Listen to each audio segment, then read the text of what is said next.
Pour ma première vidéo, je vais vous parler d'un sujet brûlant d'actualité.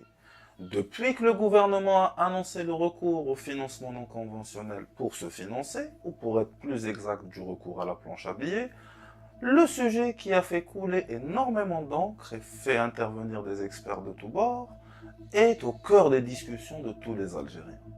L'objectif de cette vidéo est de démystifier un certain nombre de concepts et de mécanismes monétaires. Pour cela, je vais essayer de m'aventurer sur le terrain de la science, pour donner un avis objectif sur les questions monétaires en général et sur la planche à billets en particulier. Toutefois, pour rendre le tout plus accessible, certains raccourcis ont été pris. Ainsi, dans cet exposé, je ferai appel au fur et à mesure à la théorie économique et aux données pour comprendre les phénomènes économiques d'un côté et pour analyser la situation monétaire de l'Algérie d'un autre côté. J'ai structuré cette vidéo en 5 parties pour répondre aux questions suivantes. Premièrement, qu'est-ce que la monnaie et à quoi nous sert-elle? Pour cela, je définirai la monnaie et exposerai ses différentes fonctions.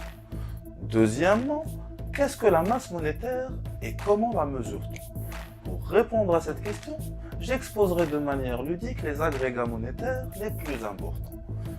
Troisièmement, quel impact aura le recours du gouvernement à la planche à billets sur les prix? Pour cela, je vous exposerai la théorie quantitative de la monnaie. Quatrièmement, pourquoi le gouvernement imprime des billets?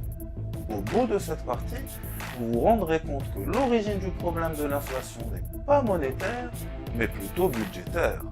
Et enfin, quels sont les risques d'avoir recours à ce type de financement? Pour cela, je vous parlerai du cas extrême, à savoir d'hyperinflation, et exposerai les coûts qu'elle peut générer. Voilà, comme vous pouvez le voir, un grand chantier nous attend. Commençons d'abord par définir un certain nombre de concepts.